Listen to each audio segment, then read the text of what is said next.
Hey, are you allowing self-doubt to stall you? Does self-doubt hold the reins in your life? Tell you what to do, what not to do, keep you from your destiny, keep you from your calling, keep you from fulfilling your life's purpose? Hey, I'm Rosemary Nonny. I am the six-figure business mentor for action-oriented spiritual women who know they're meant for more. Okay, but you might feel stifled by self-doubt. You give too much and blah blah blah blah. But you would like to take your business, start a business, following your calling, and take it to six figures or more. If that's you, I am the woman for you. Now, this is the thing.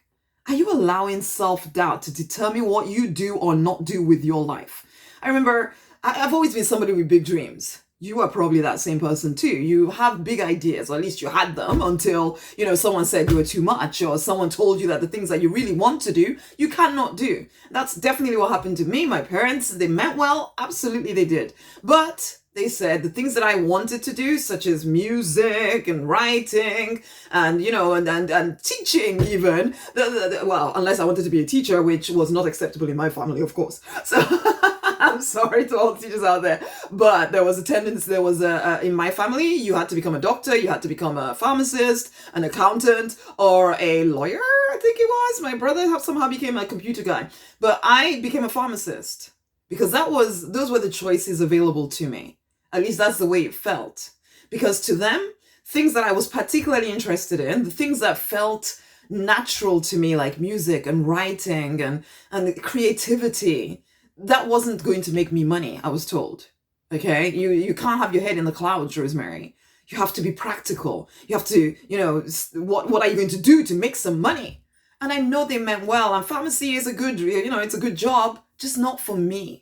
And I still remember even my chemistry teacher saying to me, Rosemary, why are you doing sciences? You're supposed to be doing music. You're supposed to be doing this. I would say, yeah, well, you go talk to my parents about that. Because I had given up responsibility for my life to my parents. Now, I was only 10, 11 or something at this point. So, of course, I had given up responsibility to my parents. But you know what? It took me a while. It took bankruptcy and depression and everything else for me to finally wake up and realize this is my life.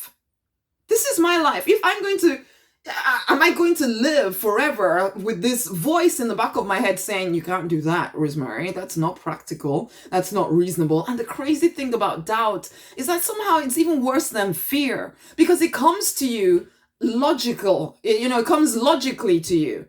And it seems like a sensible, reasonable thing to do. And you look around you and most people are following along with the sensible and reasonable thing to do. So then you feel crazy for having these big ideas that other people think you can't have your cake and eat it. Come on now, Rosemary. That's definitely, I've had people saying that to me. You kind of have to give up. And you know what? For a season, I did give up.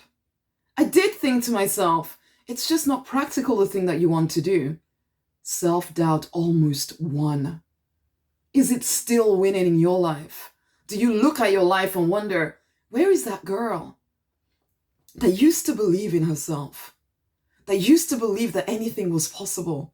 Because here we are, spiritual people. We claim to know that we can accomplish whatever we set our minds to, except living our life's purpose and make money whilst doing so.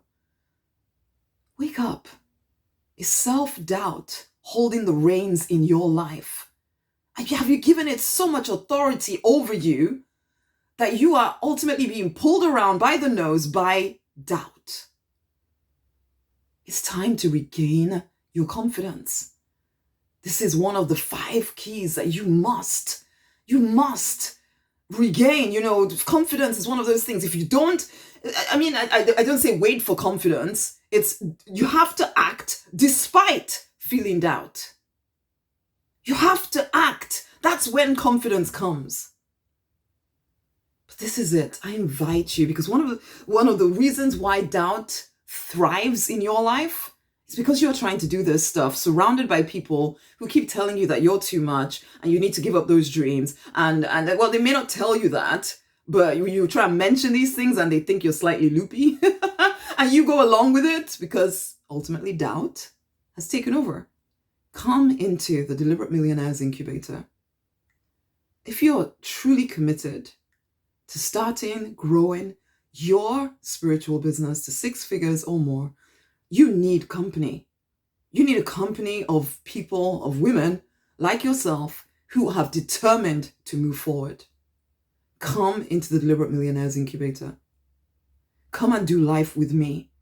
I'll give you the strategy you need to move forward, as well as support you in developing the mindset of a 6-figure earner.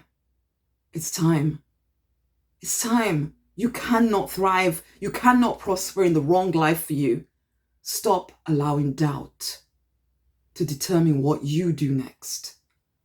Come into the incubator. The link will be around this video. Go and take a look at what's on offer.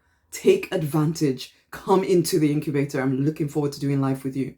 And share this video with somebody else. Until the next time, much amazing love.